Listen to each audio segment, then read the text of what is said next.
বাংলাদেশের রাজনীতি ও ব্যবসা বাণিজ্যের জগতে দরবেশ খ্যাত সালমান এফ রহমান অগণিত মানুষের রক্ত চুষে খেয়েছেন ১৫টা বছর। দোর্দণ্ড প্রতাপে লুটে নিয়েছেন মানুষের কষ্টার্জিত টাকা। শীর্ষ নেতার আশ্রয় প্রশ্রয়ে ব্যাংক খেকো, শেয়ার বাজার চোষা টাকা পাচারকারী সালমান এফ রহমান হয়ে উঠেছিলেন আওয়ামী লীগ সরকারের second in command.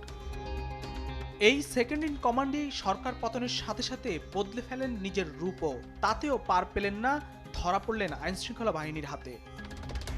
Bank, share বাজার লুটের টাকা মুড়ি মুড়কির মতো ওড়ানোর বিলাসিতায় মাততেন সালমান পুত্র শায়ান রহমান।